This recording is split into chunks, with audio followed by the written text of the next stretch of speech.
आकाशवाणी भोपाल से प्रस्तुत है प्रादेशिक समाचार और देश प्रदेश की तमाम बड़ी खबरें।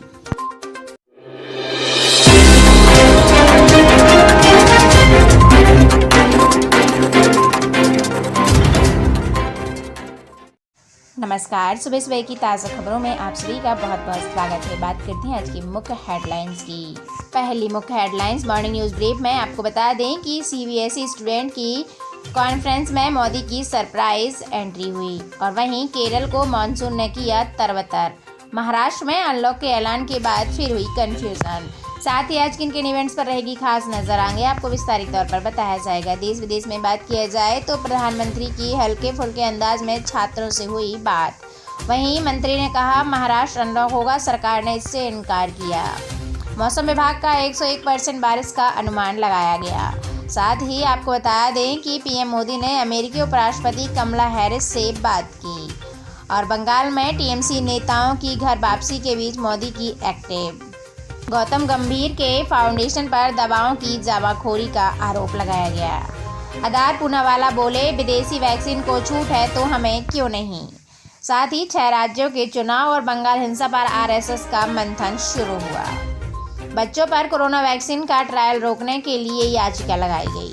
इसी के साथ आपको बता दें अब तक 7 राज्यों में 12वीं बोर्ड परीक्षा रद्द की जा चुकी है।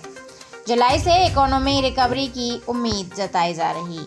पीएम मोदी ने लिया ओलंपिक की तैयारियों का जायजा। साथ ही इजराइल के सत्ता परिवर्तन कैबिनेट बेनेट होंगे अब अगले पीएम। सुर्खियों में आज क्या रहने वाला है, संपूर्ण जानकारी आगे आपको विस्तारित तौर पर बताई जाएगी। महाराष्ट्र में अनलॉक के ऐलान के बाद यू टर्न हुआ वापस। इसी के साथ आपको बता दें कि मध्य प्रदेश में 5 मेडिकल कॉलेज के 468 पीजी स्टूडेंट बर्खास्त किए गए।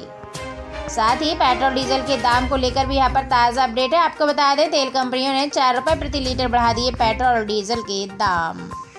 मध्य प्रदेश के जबलपुर में एटीएम मशीन से छेड़छाड़ पर निकाले गए पैसे पकड़ा गया युवक। अब समाचार विस्तार से। आपको बता दें किन किन इवेंट्स पर रहेगी आज खास नजर। प्रधानमंत्री मोदी जी सुबह 11 बजे वीडियो कॉन्फ्रेंसिंग के जरिए council of scientific and industrial research यानी CSIR सोसाइटी की बैठक की अध्यक्षता करेंगी। वहीं 18 साल से कम उम्र के बच्चों को जल्द वैक्सीनेशन की मांग वाली याचिका पर दिल्ली हाईकोर्ट में सुनवाई होगी। केंद्र सरकार अपने नए कार्यकाल का पहला बजट पेश भी करेगी। और केरल से सबसे ज़्यादा प्रभावित राज्यों में शामिल इस पर कोई ऐलान भी हो सकता है। देश दुनिया में बात किया जाए तो प्रधानमंत्री जी की हल्के फुल्के अंदाज में छात्रों से बात हुई। शिक्षा मंत्रालय ने गुरुवार को सीबीएसई छात्रों और उनके अभिभावकों के साथ वीडियो कॉन्फ्रेंसिंग की। इसमें एग्जाम कैंसिल होने पर बात चल ही रही थी कि अचानक प्रधानमंत्री नरेंद्र मोदी जी की मीटिंग में जुड़ गए। उन्होंने बहुत हल्के फुल्के अंदाज में छात्रों से बात की। बातचीत के दौरान ज़्यादातर छात्रों ने परीक्षा रद्द करने के फैसले को ही सही बताया। एक स्टूडेंट ने बताया कि मुझे तो पहले से ही पता था कि एग्ज़ाम कैंसिल होने वाला है। तब मोदी जी ने हंसते हुए पूछा कि आप एस्ट्रोलॉजी पढ़ते हैं क्या। मंत्री जी ने कहा महाराष्ट्र अनलॉक होगा, सरकार का इनकार। आपको बता दें महाराष्ट्र में भी लॉकडाउन हटाने को लेकर गुरुवार को भ्रम की स्थिति बन गई है। राज्य के डिजास्टर मैनेजमेंट मंत्री विजय वडेट्टीवार ने मुख्यमंत्री उद्धव ठाकरे के साथ हुई हाई लेवल मीटिंग के बाद मीडिया में अनलॉक की बात कही। आपको बता दें कि 5 चरणों में अनलॉक करने का ये फैसला लिया गया था महाराष्ट्र में। उस बयान के करीब 4 घंटे बाद महाराष्ट्र सरकार ने स्पष्ट कर दिया कि अभी राज्य में कहीं भी अनलॉक का फैसला नहीं लिया गया है। इसलिए मंत्री जी द्वारा लिए गए फैसले या फैलाए गए इस कन्फ्यूजन को लेकर फटकार भी पड़ी। वहीं आपको बता दें कि मौसम विभाग का 101% बारिश का अनुमान लगाया गया। आपको बता दें मानसून ने गुरुवार को केरल में दस्तक दे दी है। इसके सभी मानक पूरे होने के बाद मौसम विभाग ने मानसून के केरल पहुंचने की घोषणा की। इस बार मुख्य मानसून 2 दिन लेट आया है। आपको बता दें दक्षिण पश्चिम मानसून के केरल में पहुंचने की स्थितियां कुछ दिन पहले ही बननी शुरू हो गई थी। साथ ही प्रधानमंत्री नरेंद्र मोदी जी ने अमेरिकी उपराष्ट्रपति कमला हैरिस से फोन पर बात की। आपको बता दें प्रधानमंत्री नरेंद्र मोदी जी ने गुरुवार रात अमेरिकी उपराष्ट्रपति कमला हैरिस से बातचीत की और न्यूज़ एजेंसी के मुताबिक यह बातचीत हैरिस की पहली बार हुई है। आपको बता दें इस दौरान दोनों देशों के रिश्ते मजबूत करने पर बात हुई है। गुरुवार रात ही व्हाइट हाउस ने ऐलान किया कि वो ग्लोबल वैक्सीन प्रोग्राम पर अपनी भूमिका बढ़ा सकते हैं। इस पर बयान के मुताबिक अमेरिका अपने पास मौजूद ओवर स्टॉक की 75% वैक्सीन इंटरनेशनल अलायंस को देगा। इसका अर्थ यह हुआ है कि प्रोग्राम का फायदा भारत को भी मिल सकता है। और वहीं बंगाल में टीएमसी नेताओं की घर वापसी के बीच मोदी की एक्टिंग। आपको बता दें, बंगाल में मुकुल रॉय और राजीव बनर्जी जैसे नेताओं की तृणमूल में वापसी की अटकलें तेज हो गई हैं। मुकुल रॉय की पत्नी अस्पताल में भर्ती है। इस बीच प्रधानमंत्री नरेंद्र मोदी जी ने मुकुल रॉय को फोन पर बात की, उनकी पत्नी का हालचाल लिया। दोनों के बीच फोन पर करीब 10 मिनट तक बातचीत हुई। मुकुल की तृणमूल में वापसी की चर्चा उक्त गर्मा गई। आपको बता दें, जब ममता के भतीजे अभिषेक बनर्जी ने उनसे मुकाबला किया तो हालांकि मुलाकात में अस्पताल में हुई, लेकिन अभिषेक मुकुल की पत्नी की सेहत जानने के लिए वहां पहुंचे थे। इसी के साथ आपको बता दें कि आधार पूनावाला बोले कि वैक्सीन को छूट है, विदेश में वैक्सीन को छूट है तो हमें क्यों नहीं। फाइजर और मॉडर्ना के बाद कोरोना वैक्सीन कोविशील्ड बनाने वाली सीरम ऑफ इंस्टीट्यूट इंडिया ने भी सरकार से कानून सुरक्षा मांगी है। आपको बता दें, कंपनी ने कहा है कि सभी के लिए बराबर सुविधा देनी चाहिए। आपको बता दें कि कंपनी के सूत्रों ने न्यूज़ एजेंसी को बताया है कि सिर्फ SII को ही नहीं बल्कि पूरे देश में वैक्सीन का उत्पादन कर रही हर कंपनी को सुरक्षा दी जानी चाहिए। साथ ही आपको बता दें कि 6 राज्यों के चुनाव के बाद और बंगाल हिंसा पर RSS का मंथन शुरू हुआ। राष्ट्रीय स्वयंसेवक संघ के संरचनात्मक मोहन भागवत की अध्यक्षता के संघ शीर्ष पदाधिकारियों की बैठक आज से दिल्ली में शुरू हो रही है। मीटिंग में 5 जून तक अगले साल उत्तर प्रदेश समेत 6 राज्यों में होने वाले विधानसभा चुनाव, बंगाल में चुनाव परिणाम आने के बाद हुई राजनीतिक हिंसा और कोरोना जैसे बड़े मुद्दों पर चर्चा होने की संभावना है। संघ के सरकार्यवाहक दत्तोदय होसबले ने इस हफ्ते उत्तर प्रदेश में संघ के प्रदेश के पदाधिकारियों के साथ बैठक की और यह बैठक इस महीने में भी महत्वपूर्ण मानी जा सकती है। साथ ही बच्चों पर कोरोना वैक्सीन का ट्रायल रोकने के लिए याचिका दायर की गई। आपको बता दें, 2 से 18 साल के बच्चों पर वैक्सीन ट्रायल को लेकर कहा गया है कि दिल्ली में कहा गया है कि कोविड वैक्सीन का इस आयु वर्ग पर ट्रायल नरसंहार के जैसा ही है, इसे तुरंत रोकना चाहिए। अब तक 7 राज्यों में 12वीं की बोर्ड परीक्षा रद्द की जा चुकी है। कोरोना से बने हालात के मद्देनजर रखते हुए केंद्र सरकार ने मंगलवार को CBSE 12वीं बोर्ड परीक्षा रद्द कर दी है। हरियाणा ने भी इसी दिन 12वीं के एग्जाम न कराने का फैसला लिया। इसके ठीक एक दिन बाद बुधवार को गुजरात ने, फिर मध्य प्रदेश ने और उसके बाद उत्तराखंड, राजस्थान ने भी 10वीं 12वीं की बोर्ड परीक्षाओं को रद्द करने की घोषणा कर दी है। साथ ही जुलाई से इकोनॉमी में रिकवरी की उम्मीद। कोविड-19 महामारी से देश की आर्थिक स्थिति गड़बड़ा गई है, लेकिन सरकार को अगले महीने यानी जुलाई से आर्थिक रिकवरी की उम्मीद नजर आ रही है। केंद्र सरकार के मुख्य आर्थिक सलाहकार सुब्रमण्यम ने गुरुवार को कहा है कि हमें उम्मीद है कि जुलाई से इकोनॉमी रिकवर शुरू होगी, क्योंकि अब राज्यों द्वारा पाबंदियां भी हटाई जा रही हैं। साथ ही अगर वैक्सीनेशन को तेज किया जाए तो इसका सपोर्ट भी मिलेगा। सुब्रमण्यम ने कहा कि अगर हम लोगों को दिन के 3 पाली में वैक्सीन लगाएंगे तो दिसंबर तक देश के सभी लोगों को वैक्सीन लग जाएगी। पीएम मोदी ने लिया ओलंपिक की तैयारियों का जायजा। प्रधानमंत्री नरेंद्र मोदी जी ने गुरुवार को टोक्यो ओलंपिक के लिए भारत की तैयारियों को लेकर समीक्षा की बैठक ली। बैठक में प्रधानमंत्री जी ने कहा कि कोरोना वैक्सीनेशन सहित खिलाड़ियों की तमाम जरूरतों को प्राथमिकता के साथ पूरा किया जाएगा। उन्होंने कहा कि ओलंपिक के दौरान 135 करोड़ देशवासियों की दुआएं भारतीय खिलाड़ियों के साथ होगी। प्रधानमंत्री नरेंद्र मोदी जी ने जारी संदेश में कहा कि वे वीडियो कॉन्फ्रेंसिंग के जरिए जुलाई में ओलंपिक के भाग लेने वाले भारतीय खिलाड़ियों से बात भी करेंगे। वहीं आपको बता दें कि मेहुल चौकसी के प्रत्यार्पण पर हुई सुनवाई टाली गई। आपको बता दें, पंजाब नेशनल बैंक घोटाले के आरोपी मेहुल चौकसी ने गुरुवार को डोमिनिका की मजिस्ट्रेट कोर्ट में पेश किया गया। चौकसी को व्हील चेयर पर कोर्ट के अंदर ले जाया गया। इससे पहले चौकसी के मामले में डोमिनिका के हाईकोर्ट में 3 घंटे सुनवाई हुई थी। हाईकोर्ट की जज बर्नी स्टेफेंसन ने ही चौकसी को मजिस्ट्रेट कोर्ट में पेश करने के आदेश दिया था और चौकसी के मामले की सुनवाई गुरुवार तक के लिए अब टाल दी गई है। इजराइल में सत्ता परिवर्तन होंगे, लेकिन बेनेट होंगे अब अगले पीएम। आपको बता दें, इजराइल में जारी सियासी घमासान के बीच विपक्षी राजनीतिक दलों में गठबंधन को लेकर सहमति बन गई है। इसके बाद 12 साल से सत्ता पर काबिज और मौजूदा प्रधानमंत्री बेंजामिन नेतन्याहू की सरकार जाना तय हो गया है। मार्च में हुए चुनाव में उनकी पार्टी बहुमत के आंकड़ों को नहीं छू पाई थी, लेकिन सबसे बड़ी पार्टी के नेता होने के नाते नेतन्याहू को प्रधानमंत्री पद की शपथ दिलाई गई थी।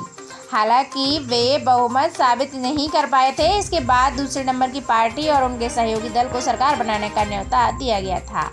सुर्खियों में आज क्या क्या रहा है आपको बता दें। प्रधानमंत्री की मीटिंग में गायब रहने वाले बंगाल के पूर्व चीफ सेक्रेटरी अल्पन बंदोपाध्याय ने केंद्र सरकार के नोटिस में जवाब लिखा है कि मैंने सीएम ममता बनर्जी के निर्देशों का पालन किया है। वहीं भारत बायोटेक ने अपनी कोरोना वैक्सीन कोवैक्सीन के लिए कनाडा में को डेवलपमेंट, मैन्युफैक्चरिंग और कमर्शियल यूज के लिए अमेरिकी कंपनी ऑक्यूजेन इंक से हाथ मिलाया। इसके साथ ही आपको बता दें कि महाराष्ट्र में अनलॉक के ऐलान के बाद अभी भी यू टर्न हुआ। मंत्री ने कहा 5 फेज में राज्य अनलॉक होगा, लेकिन 4 घंटे बाद सरकार बोली अभी कोई प्रतिबंध नहीं हटाया जाएगा। सीएम उद्धव ठाकरे की हाई लेवल मीटिंग में चरणबद्ध तरीके से राज्य में पाबंदियां हटाने का मसौदा रखा गया। राज्य के डिजास्टर मैनेजमेंट मंत्री विजय बट्टीदार मीटिंग से बाहर आए तो मीडिया शुक्रवार को अनलॉक का ऐलान कर दिया। बयान के 4 घंटे बाद ही सीएम कार्यालय ने स्पष्टीकरण जारी किया और सीएम ने बताया कि अभी अनलॉक का फैसला नहीं लिया गया है। सूत्रों के मुताबिक मंत्री विजय बट्टीदार द्वारा फैलाए गए इस कंफ्यूजन के लिए उन्हें सीएम से फटकार भी सुननी पड़ी। दरअसल आपको बता दें बट्टीदार जिस बैठक में मौजूद थे उस बैठक में अनलॉक को लेकर चर्चा हुई और चरणबद्ध तरीके से राज्य में पाबंदी हटाने का मसौदा रखा गया। इसी के तहत 5 चरणों में अनलॉक का फॉर्मूला भी सामने आया, लेकिन मंत्री जी ने बैठक से बाहर आते ही अनलॉक का ऐलान कर दिया। साथ ही उन्होंने 18 जिलों के नाम भी बताए जहां शुक्रवार से लागू किया जाने वाला था, लेकिन 4 घंटे बाद ही इसको जो है इस फैसले को हटा दिया गया और कहा गया कि अभी जो है महाराष्ट्र अनलॉक नहीं होगा। वहीं मध्य प्रदेश के भोपाल में 5 मेडिकल कॉलेजों के 468 पीजी स्टूडेंट बर्खास्त किए गए। आपको बता दें हाईकोर्ट द्वारा जूनियर डॉक्टर्स की हड़ताल अवैध घोषित करते ही आदेश जारी कर दिए गए और विरोध में करीब 2500 स्टूडेंट का इस्तीफा दिया गया। आपको बता दें कि जबलपुर हाईकोर्ट के जूनियर डॉक्टरों की हड़ताल को अवैध करार देने के बाद उनके खिलाफ बड़ा एक्शन लिया गया है। जबलपुर मेडिकल यूनिवर्सिटी से संबद्ध 5 मेडिकल कॉलेजों में पीजी के फाइनल ईयर के 468 स्टूडेंट के नामांकन कैंसिल कर दिए गए हैं। इनमें से जीएमसी भोपाल के 95 और एमजीएम इंदौर के 92, गजराजा कॉलेज ग्वालियर के 71 और नेताजी सुभाष चंद्र बोस कॉलेज जबलपुर के 37 और श्याम शाह कॉलेज रीवा के 173 स्टूडेंट सभी शामिल हैं। इधर कार्रवाई के विरोध में 3000 मेडिकल स्टूडेंट ने इस्तीफे का ऐलान भी कर दिया। शाम प्रदेश के करीब 25 जोड़ा ने अपना इस्तीफा डीन को सौंप दिया है। इनमें इंदौर के 476 और जबलपुर के 350 छात्र भी शामिल हैं। और साथ ही आपको बता दें कि पेट्रोल डीजल को लेकर भी यहाँ पर ताज़ा अपडेट आ गया है।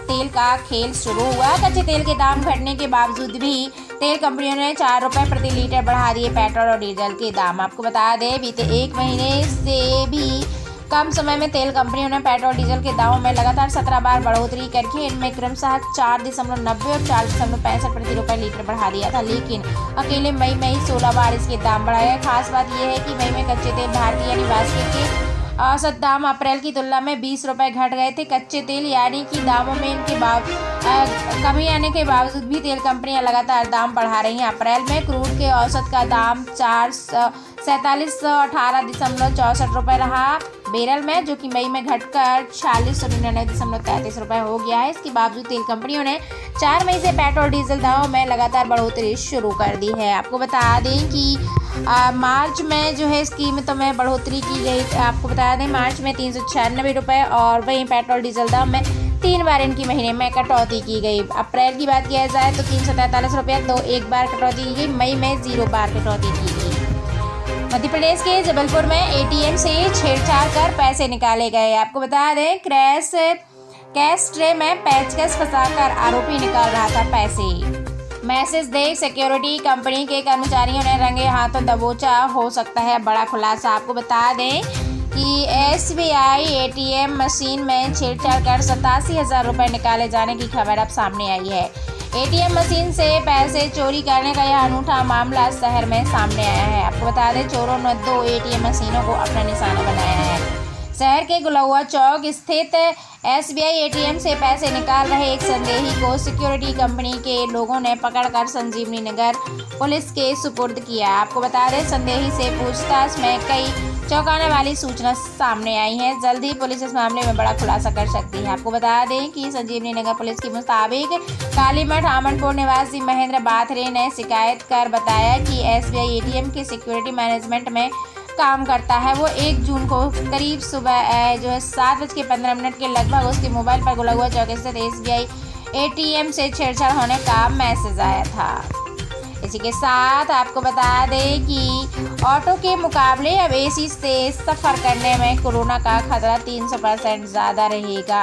स्टडी में इसका खुलासा हुआ।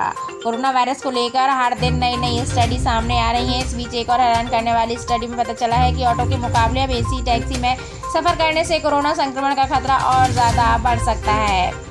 वहीं आपको बता दें, पूरे भारत के लिए गुड न्यूज़ निकल के आ रही है। कोरोना का दूसरा स्वदेशी टीका अगस्त में भी आ जाएगा। आपको बता दें, सरकार ने बुक अभी से कर दिए 30 करोड़ डोज। यह दोस्तों, कोरोना का दूसरा स्वदेशी टीका अगस्त से लोगों को मिलना शुरू हो जाएगा। केंद्रीय स्वास्थ्य मंत्रालय ने हैदराबाद की कंपनी बायोलॉजिकल ई द्वारा तैयार किए जा रहे इस टीके की 30 करोड़ खुराक खरीदने का फैसला अभी से कर लिया है।